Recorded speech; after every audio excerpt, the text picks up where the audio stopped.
we are leaving this in God's hands, and hopefully that whoever sees this can use our testimony to get them through these tough situations in marriage. Because I feel like there's a lot of young married couples out there, even married couples that's been married for a couple years, that is going through the stuff that we went through. And the Bible talks about how our testimony should be, it's powerful for other people. Okay. So can I start? Yeah, go ahead. I'm trying to wind down from dealing with the kids. Welcome back to part 2. Yeah. We left you guys off, and we had a baby, and we're married. 1 year in. Yep, we move on base. Actually, we have the baby. Our first child, Judah, beautiful, beautiful baby. Yeah. I might be biased, but he was beautiful. And what was the first thought you had whenever he was born? Can you tell him? You checked. Oh, make sure I know he's a boy. No. Oh. You checked his hair? Who he looked like. Oh yeah. Well, no, I was like, you told me that. You were like, when I saw him, I was like, okay, he's mine. Yeah. You told me that. I'm like, what do you think? I'm cheating on you? What the heck? Okay. Just because you don't so like tell him what you said, because you told me that. I don't remember that. You told me that. But no, I remember saying, yep, he has a head full of black hair. I said, he is mine. Yeah. And I'm like, how dare you? Yeah. I remember the first thing I said was, oh my gosh, he looks like your dad. And all my kids, I said that because he looks like his dad. Yeah. Yeah. I'm like, I probably look older than my dad, to be honest with you. Sometimes in some lights. So yeah, he didn't even think the baby was going to be his. I was so... I was probably joking. No. I mean... But I will tell you, it was a beautiful... When he finally came out, everybody in the room cried. Yeah. We cried. He cried. And it was just like... We felt like... I did, at least, like that brought us together. Mm-hmm. Like he was bringing us together, this gift from above, and he was so precious. And all I ever wanted was to be a mom. Like, I remember I told somebody I was going to have like 5 or 10 kids one time. And, little girls, they pretend that they're married and they pretend that they're a mommy. And that's all I ever wanted to be. So going into this marriage was like a dream come true. I'm going to be a mom. And that's my dream. Thank goodness you didn't have 10 kids. And what? Yeah, thank goodness we didn't have 10 kids. Yeah. We could have. We would have loved them all. We would, yeah. But it's funny. But yeah, so it was a little bit of like, okay, now. Like a unifying moment? It was. Mm-hmm. It was beautiful. Yeah. Everybody in the hospital said he was just such a beautiful baby. So we had some good times. We were on the up and up. And yeah, it's not like all the times that we had together were bad. No. We still had good moments.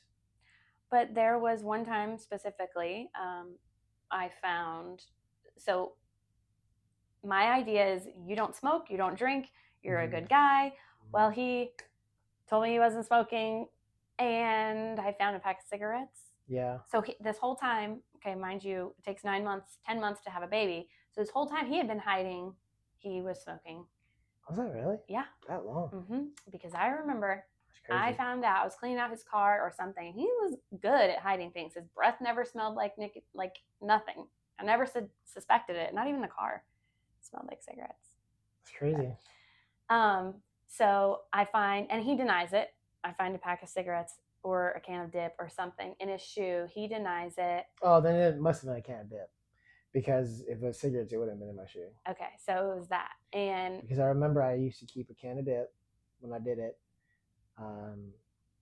And because we had to tuck in our pants, like they called it blouse the pants, but I would stick them in there. Yeah. So. Yeah, actually, I didn't know he smoked cigarettes the whole time we dated. So that's a pretty big deal because I would have been way turned off if I would have known you were smoking. Just a start of a relationship. Yeah, lie number 1, huge lie. I didn't know he smoked, so now I'm married to a smoker. Yeah. And then I told him, I said, if you lose your teeth, I'm divorcing you. I said, if you get cancer, I'm leaving you. Like, that's just ridiculous. It's your own fault. That's stupid. Yeah. You know, why would you do that? First of all, you told me you didn't. So then I get the baby, put him in the back seat, and I'm gone. And were you at home? He threw his phone. Yeah, I was This at is when home. iPhones were like first coming out. Threw it at the fireplace. Yeah. I remember yelling on the phone. I said, "Bring me my son. Bring me my son." So, yeah. But throws it at the fireplace. I leave. Where am I gonna go? Of course, I come back home. I went to the mall or something like that. It was a small town. The only thing to do was go to the mall and walk around. But so then I'm like, great. Now I'm married to a liar. What else is he lying to me about?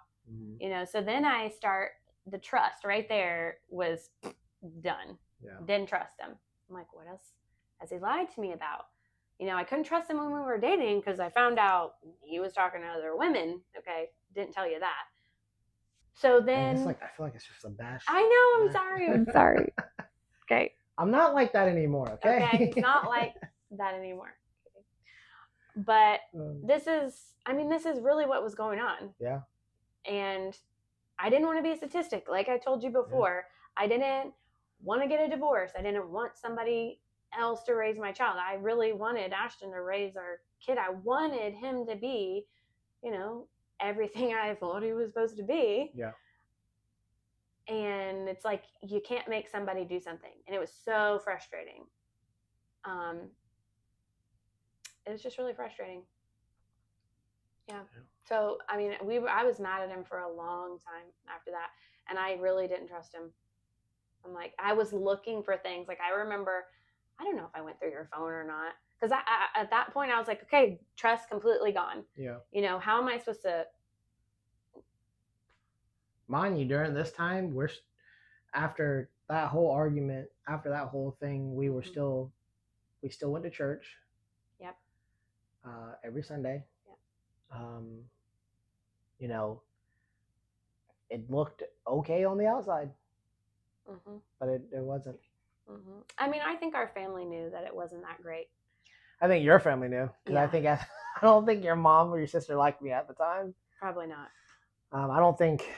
But I think they understood, like, well, you know, not everybody's perfect, and you're gonna have trials. Yeah. And you're gonna have things in your relationship that, is this the end? Like, is this gonna be the end? And for me, that wasn't the end. It wasn't like, okay, you know, yeah, I can forgive him. It was mainly like, I know this is gonna be a hard road. Yeah. And I wasn't looking forward to this hard road that I was gonna have to endure. And I was feeling sorry for myself for making this decision so quickly, not listening to the advice of, you know, our family.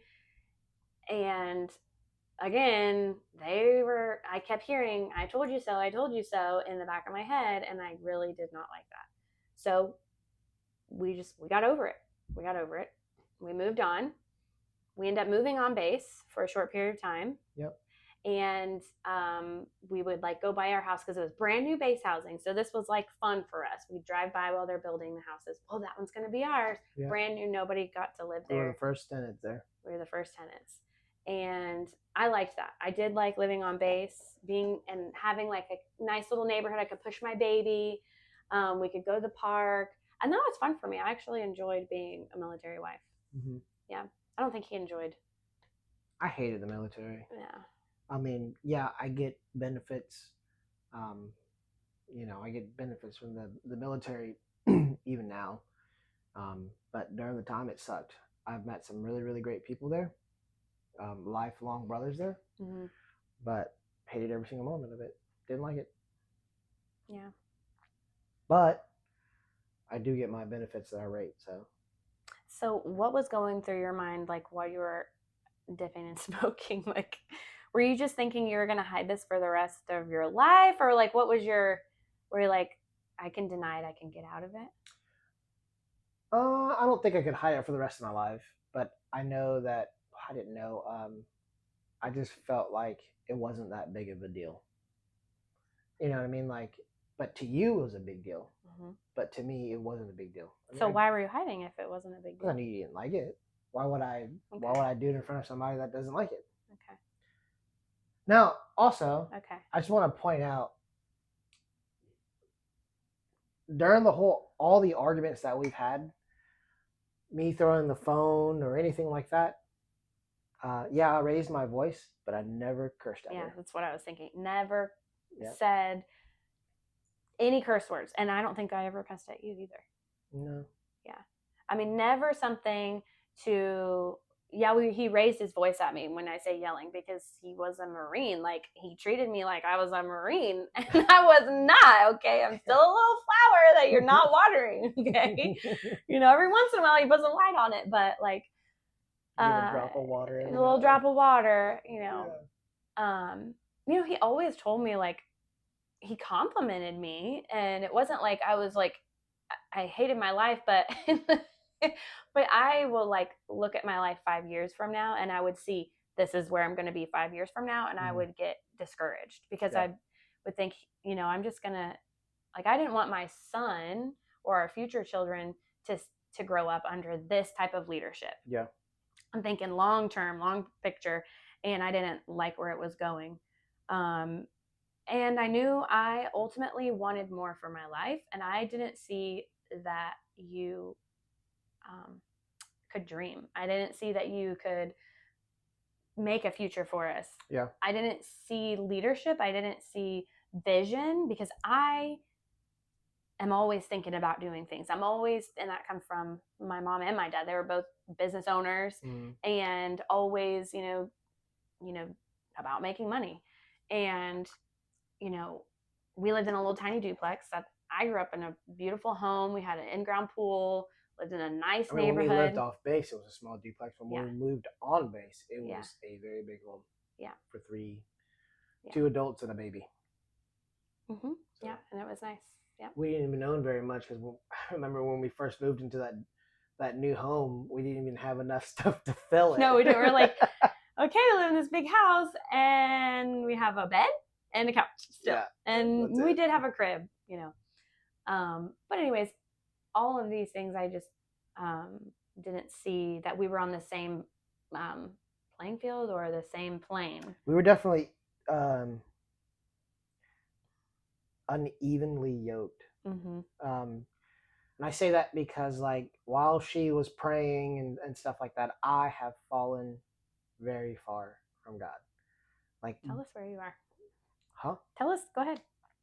Because, like, growing up, right? Growing up, I was in youth camp. Not youth camp. I was in youth group. Actually, I played on the praise team there. Grew up, doing that. So God was a big influence. I hung out with everybody that were in my youth group. And so it's not like I didn't know who God was, but right when I joined the military, I definitely fallen really, really far from God. My faith wasn't at the top of my priority list. And then, even when I met Scarlett, it still wasn't. I told her the other day, I was like, yeah, well, who was it that asked what you thought when you first saw Mom? Yeah. I was like, she was hot. I think it was our oldest, Judah. I was like, yeah, she was hot. I know. I was sweeping the floor earlier, and I said, what? And you're like, you were hot. Yeah, that was it. So, God wasn't my first priority at the time. I can tell you that. But yeah, it's not like I didn't know God, but I didn't put him first. Even when we went to church, it was the feeling. I barely read my Bible, when we got together. It was my wife praying the entire time, for God's intervention in my life. Yeah. And I don't think it was just me. I know, like, my family was praying for you too, because I would cry. I'd be like, I hate it. I didn't, and I never once said, "Can I come home?" And my mom, obviously would have whatever let me, but she was going through her own stuff. Yeah.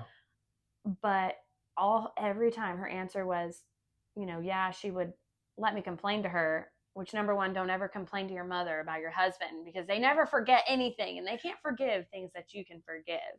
So don't complain to your mother or you know, I find think somebody I who think has been now through some stuff. I think they both like me. Yeah, we've all come a long way in liking you with Yeah. it. But yeah, just prayers. I mean, of other people praying for you and for me. Yeah. Yeah. Well, let's do this. Let's skip. So okay. So we moved on base. You know, we're still arguing, bickering, but yet we were still going to church. Mm-hmm. You were praying for me a lot. Your family was praying for me to become the man and husband and leader that God has called me to be. But Yep, you know, and then during that time, I have fallen really far from the Word. And then now, 2 years later, you know, we are starting to move everything back, moving back to Jacksonville, and it didn't get any better. Now it probably became worse, just because I didn't have that security of a job. Because once the military is done with you, they're done with you. So why are we coming back to Jacksonville? Well, that's where we met. That's where you kind of grew up. That's where I grew up. It's our hometown. And you're getting out of the military. Yeah, and I was getting out of the military for that. And you know, her mom had a house that she wasn't living in. Mm-hmm. Pretty much, we were squatting. Like if you think about it, yeah. You know. So, yeah, let's start from there. Okay. So we move into my mom's house. We move all our stuff down, and we have no job lined up. And what were you doing? Because I'll tell you what I thought you were doing, but I want to hear what you were doing. Like when we moved in, what's happening? Are you looking for a job? What's going on? So I tried to go to college, right? Coming out. Because, and again, you did at the beginning? Yeah, at the beginning. 2012, that's my first semester of college. Really? Yeah. I don't remember that. Okay. Yeah, but I quit college because I needed more money. I needed that again. Men, they can agree with me. All we see is dollar bills, right? Because we're looking at bills, and how we're going to be able to feed our family. That's what guys look at, right? So all I was looking at is dollar bills. Now, when I first went to college in 2012, did not apply myself. All I saw was a paycheck, monthly paycheck. And then this is where I think I saw God move for the first time in our marriage. And it was kind of like I wouldn't say a winking moment, but I remember that we had $100. We just spent our last $100 on food, and no, was it the last? No, we tithe what we had, and then we spent our last $100 on food. And I was like, man, I really didn't want to tithe because that's the only thing that we had. I didn't have a job. I was waiting for the semester to start. Even when the semester started, I wasn't going to be able to get money because it takes about 30 days to get your first paycheck. FAFSA wasn't hitting. So I was waiting on everything, and we didn't have anything. And I think that was like one of the few times where I was like, God, I don't know what I'm going to do. I really don't know. This is where I need to show up. I said, I just tithe. You know, you know what I mean? I just gave you what's yours. And, I think we got an argument about that too. Probably. But so that night, the next morning when I woke up, I checked my account. All the money that was that we were getting from moving, separation pay, all the school money, right, all hit the account. The day after we tithed, and we just spent our last $100 on food. And then that afternoon, I get a call from a buddy, and I land a job too. Yeah. And all this time, I'm thinking he's not looking for a job. He's not, he's not praying well. Clearly. Yeah. So that was the first time God really moved um, in my life, in our marriage. Kind of like just showed up. Was like, hey, you know, if you just trust me, if you just trust me, if you just put me first, like you did today, yeah, look, yeah. Yep. So then after that, were you like, oh, I'm gonna like join the praise team? I'm gonna be like this awesome follower. Or were you like, thanks God, Felix. Yeah. Call you next time when I need you. Yes, I'll call you next. No, seriously. Yeah. I mean, no, it's kinda. It was kind of like that because yeah, that's, you know, I still use that story as a testimony for a lot of people, but yeah, my head space wasn't there, you know. So it doesn't matter, you know, it matters the heart, and I think your heart was so tender at that moment, Yeah. and you really were like, there's like his glory. He's the one who's going to get the glory out of this story, especially in that moment, because you had no job and you were looking and you had talked to some people. I do remember, but I was on, you know, I'm like, we have a baby. Like, we are going to need food. We're going to need gas in our car. Like, come on. Like, what is going on? And it wasn't anything I could do. Wasn't, you know, he was trying. We had to pay our bills, but God. Yeah. I mean, that's the only explanation, is God knew the right timing, because we wouldn't thank him if we would have had it already. Yeah. We wouldn't have appreciated, you know, his amazingness and his awesomeness. But he in that day and that time, he had an opportunity to show us his love and to show us his grace, and we were able to see it. In our weakness, he is strong. Yep. And he was strong. Yep. Yeah. Yeah. So that lasted us, you know, I worked with that company for a few years, I think, didn't I? Yeah. But yeah. So some things happen. We end up buying a house of our own. Ooh, fast forward. I think maybe a little bit before that. When were you riding your bike? Because I do want to share that story. Can I share that? The first instance. You said I want. When I was working with that first company. So I think it's when right after we moved. Yep. So I'm thinking, okay, life is good. Everything's good. There's a few things in our relationship that we need to work on. Like, one big thing for me, can I tell you? Say it on here. What my big, we would argue a lot, and Ashton would complain that I'm picking on him. Can I say that? Yeah. Okay. So I'm thinking, well, if I don't tell you, you're not going to know what I think is wrong with you. Okay. This is a lot of women, trust me. This is why we nag. Okay. So we think, well, how's he ever going to know that I don't like this unless I tell him? And I'm not going to need him to read between the lines. I'm going to tell him exactly. He's not going to have to read between the lines. I'm not going to say, I wish the lawn was mowed. I wonder what it would look like. No, I'm going to say, you need to go out there and mow the lawn or something, which that was an issue. But there was some issues between us where I think I was picking on him about his weight. I'll just tell you. Yeah. Can I say that? Yeah. Okay. It's perfectly fine. And I probably wasn't being the nicest wife about it.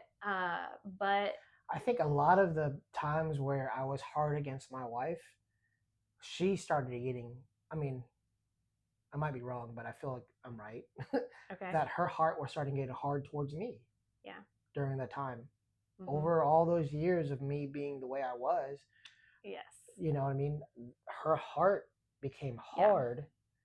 Yeah. And it did. So yeah. 100%, because I never, like I said before, I was never talked to like the way like that. I wasn't yelled at. No man ever raised his voice at me before. And whenever we would get in these arguments, I was having to raise my voice and like puff out my chest mentally, because that was the only way I was going to, and I think I did put up a barrier, because I was like, I have to be hard so you can listen to me, because you're not going to take me serious. Yeah. So then I would just find little things to nitpick, and it really wasn't making him feel the best. Yeah. Okay. Yeah, I did feel that way. And I was praying about it. I'm like, God, you're not hearing me, and I'm going to just tell him. And I'd tell him every time I didn't like something. Well, maybe you should like ride your bike to work, and maybe you can like exercise. And I would say it in a way that was rude and sarcastic and hurtful, honestly. Took me some time to realize that's not the best way to talk to somebody. And regardless if it's your husband, regardless who it is, you shouldn't treat somebody like that, or use that tone of voice with other people. So I think maybe he was seeking out maybe somebody he thought would treat him nicer. I don't know. But he did start riding a bike for exercise, and he was going on these bike rides without me, which I don't know. Do you want to share that story? I mean, I don't. I mean, do you know what I'm talking about? Yeah, I know what you're talking about. Okay. There comes an instance where he starts talking to somebody else. Mm-hmm. Do you want to tell it, or do you want me to tell it? I mean, so when somebody's treated a certain way, and I'm surprised that my wife didn't do that when we first got married, to be honest with you. Well, I found out some stuff later that we could talk about, but yeah, when somebody is treated a certain way and they don't like it, they're gonna go find someone who's gonna treat them right. Yeah. Literally it. Yep. So I look on his phone. No need to. I hadn't ever. We built our trust up, but look on his phone, and I find out that he is talking to some girl, and wanted to meet up, and and I don't know what his plans were. Probably not the best intentions. It wasn't godly, I can tell you that. Yeah. So I find out, and I lose my freaking mind. And of course, everything comes out. I'm like, how could you? You are married. You have a child with me. You're living in my mom's house with me. Like, how could you do this to me? I think we were living. We were living. Yeah, because you had the bike. We were still at my mom's house. I had the bike whenever we moved. Okay, wherever we were married no matter what. And I talked to this girl, and I tell her, look, she was younger than me, but I'm like, look, he's married, da da da da da. How could you do this? Do you know what you are about to get into? Because it's not going to be good for you. And she apologized or whatever, because I got crazy. And then the trust is broken again. And I don't think anything ever happened. They were just talking, and I think things could have gotten worse, but I was at that moment looked at the phone, found that out. So the trust was broken again, and it was not good. What you do in dark is going to come to light. Yes. And there's a lot of that in our testimony. Yeah.